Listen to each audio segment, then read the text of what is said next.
ഇന്ന് നമുക്ക് ജയ് പ്രോപ്പർട്ടീസിൻ്റെ മറ്റൊരു വീട് പരിചയപ്പെടാം. ഈ വീട് ആക്ച്വലി ഇതിൻ്റെ റെഫറിൽ വന്നത് ഇവർക്ക് തന്നെ നമ്മുടെ മുളങ്കാടകം സൈഡിൽ ഒരു പഴയ വീടുണ്ടായിരുന്നു. അപ്പോൾ അതിൻ്റെ ഒരു റിനോവേഷൻ വേണ്ടിയിട്ട് നമ്മുടെ ജയ് ഹോം കെയറിലേക്ക് വന്നൊരു എൻക്വയറി ആയിരുന്നു. അപ്പോൾ അത് നമ്മൾ വളരെ സ്പീഡായിട്ടും നല്ല രീതിയിലും അത് ഫിനിഷ് ചെയ്ത് കൊടുത്തു. അതിനുശേഷം ഇദ്ദേഹത്തിൻ്റെ മകൾക്ക് വേണ്ടിയിട്ട് ഒരു പുതിയ വീട് വെക്കണം എന്നാലോചിച്ചപ്പോഴാണ് ജയ് പ്രോപ്പർട്ടീസുമായിട്ട് ബന്ധപ്പെടുന്നത്. ഇതിൻ്റെ ലാൻഡ് ഏരിയ എന്ന് പറയുന്നത് 16 സെൻറ്റാണ്. 3000 സ്ക്വയർ ഫീറ്റ് വീട് വരും. നമുക്കൊരു 4 ബെഡ്റൂം. ഇതിൻ്റെ ലാൻഡ്സ്കേപ്പ് എന്ന് പറയുന്നത് വളരെ മിനിമം ബേസിലാണ് ചെയ്തിരിക്കുന്നത്. കാര്യം മെയിൻ്റനൻസ് ഫ്രീ ആയിട്ട് ചെയ്യാൻ വേണ്ടിയിട്ടാണ് നമ്മൾ ബാംഗ്ലൂർ ഷോറിൻ്റെ ഇടയിൽ ഈ പെബിൾസ് കൊടുത്തിരിക്കുന്നത്. അദ്ദേഹത്തിൻ്റെ നിർബന്ധം കാരണം ഈ മാവ് ഇവിടെ തന്നെ വേണം എന്ന് പറഞ്ഞതുകൊണ്ടാണ് നമ്മൾ ഈ മാവ് ഇവിടെ നിർത്തിയിരുന്നത്.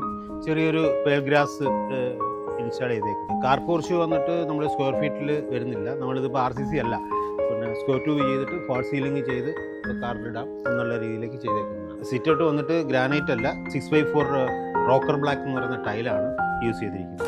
കയറി വരുന്നത് ഒരു ലിവിങ്, അതിനോടൊപ്പം തന്നെ നമുക്കൊരു ചെറിയ ഡൈനിങ് ഏരിയ കൊടുത്തിട്ടുണ്ട്. നല്ലൊരു ഓപ്പണിംഗ് ഫീൽ ചെയ്യാത്ത രീതിയിലാണ് നമ്മളിത് ഡിസൈൻ ചെയ്തിരിക്കുന്നത്. Living, stair room, family living and open kitchen. ഈ ഫാമിലി ലിവിങ് എന്ന് പറയുന്നത് തന്നെ ഡബിൾ ഹൈറ്റിലാണ്. അതോടൊപ്പം തന്നെ സ്റ്റെയർ റൂമും നമുക്ക് ഡബിൾ ഹൈറ്റ് ഓട്ടോമാറ്റിക്കായിട്ട് വരും. ഓപ്പണിംഗ് നമുക്ക് ഫീൽ ചെയ്യുന്നതിന് വലിയൊരു ഘടകമായിട്ട് നിൽക്കുന്ന ഈ പാഷ്യോ ആണ്. ഇപ്പം സൺലൈറ്റ് നല്ലോണം കിട്ടുന്നുണ്ട്, എയർ ഫ്ലോ നല്ലോണം കിട്ടുന്നുണ്ട്. ഫാമിലി ലിവിങ്ങിൻ്റെ ഫ്രണ്ടിൽ തന്നെയാണ് നമ്മൾ പൂജാ റൂം ചെയ്തിരിക്കുന്നത്. ഇതിനകത്ത് ഒരുപാട് ബെൽസ് നമ്മൾ കൊടുത്തിട്ടുണ്ട്. സിമ്പിളായിട്ടുള്ളൊരു കിച്ചണാണ് നമ്മൾ ചെയ്തിരിക്കുന്നത്. ഒരു ബ്രേക്ക്ഫാസ്റ്റ് ടേബിൾ, പിന്നെ ഫുഡ് ആൻഡ് ഹോബ് കൊടുത്തിരിക്കുന്നത് ഗ്ലെന്നിൻ്റെ ആണ്. വാഷ് ഏരിയ വളരെ ചെറുതാണ്, എന്നാൽ വളരെ ഒരു കാണാൻ നല്ല ബ്യൂട്ടിഫുൾ ആയിട്ടാണ് ചെയ്തേക്കുന്നത്. ചെറിയൊരു സെപ്പറേഷൻ കൊടുത്തിട്ടുണ്ട്.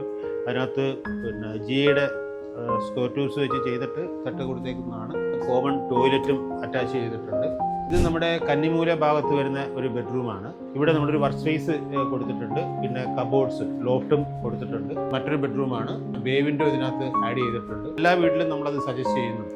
ഈ ഒരു വാർഡ്രോബിൻ്റെ സൈഡിൽ നമ്മളൊരു ക്യാബിൻ കൊടുത്തിട്ടുണ്ട്. അപ്പോൾ അതൊരു പുഷ് ബട്ടണാണ് കൊടുത്തിരിക്കുന്നത്. അപ്പോൾ അതിനകത്ത് അത്യാവശ്യം നമുക്ക് നല്ല സ്റ്റോറേജ് ഉണ്ട്.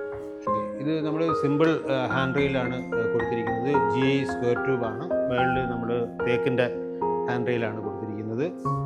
ഇതിലൂടെ നമ്മുടെ ഗ്രാൻഡ് പേരൻസിൻ്റെയൊക്കെ ഫോട്ടോസ് ഫിക്സ് ചെയ്തിട്ടുണ്ട്. മുകളിൽ വന്നിട്ട് വെട്ടം തോനെ കിട്ടാൻ വേണ്ടിയിട്ട് നമ്മൾ പർഹോളാസ് കൊടുത്ത് ഗ്ലാസ് ഇട്ടിട്ടുണ്ട്.